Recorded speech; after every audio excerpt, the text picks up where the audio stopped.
राम राम समझ जाट सरदारी को। भाई पहले आप सभी ये वीडियो देखो। जट्टा लग क्या दे योद्धा कौन कहा जावा है। मैं तामना एक स्टोरी सुनाता हूँ। बात है 1620 ईस्वी की, जब कलानौर का कोड़ा तोड़ा था। डबरपुर गांव है मलिक्का का बहुत बड़ा। ओड़े के एक साधारण किसान भिक्षाराम की बेटी थी समाकोर। वह ब्याही गई थी डिगल गांव में।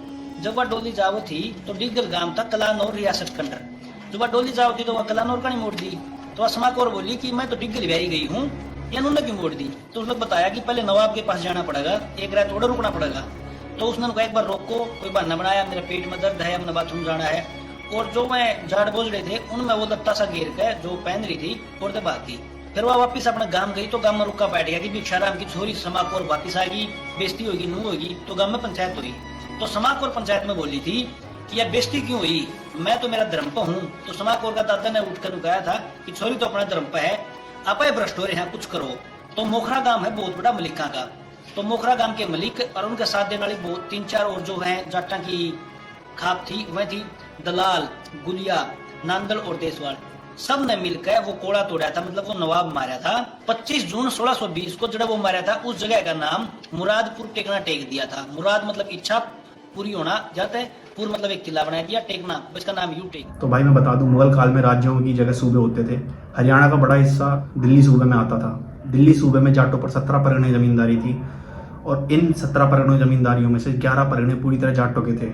दिल्ली में रांगणों पर 3 परगनों की जमींदारी थी, जिनमें से एक परगना पूरी तरह उनका था और ये 3 परगने क्षेत्र में छोटे भी थे। बात करें मोखरा गांव और कलनौर गांव की, तो ये रोहतक परगने में था और रोहतक परगना पूरी तरह जाटों का था। परगनों के जमींदार अपनी पैदल सेना, घुड़सवार सेना, किला सब रखते थे। रोहतक परगने में जाटों के पास 2000 पैदल सैनिक और 100 घुड़सवार सैनिक भी थे। ये सारी बातें मैं अबुल फजल की आईन अकबरी के आधार पर कह रहा हूँ।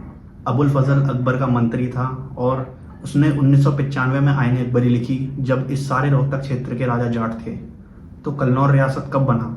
संभवतः ये एक मुस्लिम बहुल गांव रहा होगा जो देश की आज़ादी से पहले खुद को नवाब बोलने लगा होगा। इस नाम की रियासत का कहीं भी उल्लेख नहीं है, ये बस एक गांव था।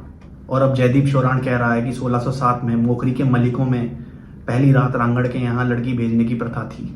इतनी हीन भावना है अंदर की, अपनी दादियों के लिए तुमने ये मनगढ़ंत बातें मान भी ली। तुम कह रहे हो कि रोहतक परगने के जाट जमींदार, जिनके पास 6,36,835 बीघा जमीन थी, पैसा था, सेना थी और पावर थी, वो अपने ही क्षेत्र में लड़की को कोला पुजवाते थे। उस क्षेत्र में जमीनहीन रांगड़ के सामने झुक के बुद्धि बेच दी है क्या कि घर में बैठ के कोई भी कुछ भी लिख देगा, उसी को इतिहास बना देते हैं। ये बातें जब उड़ी थी तो गैजेटियर में अंग्रेजों ने भी साफ लिखा था कि ये बातें मनगढ़ंत हैं और मानने लायक ही नहीं। पहली बात कि 17वीं शताब्दी के कोई भी प्रमाण ऐसे नहीं है और दूसरी बात ये सब पॉसिबल ही नहीं। कोई पावरलेस ग्रुप के साथ ये सब सोचा भी जा सकता था। भगवान ने बुद्धि दी है, उसका इस्तेमाल कर लिया करो कुछ भी मानने से पहले। जय जाट समाज।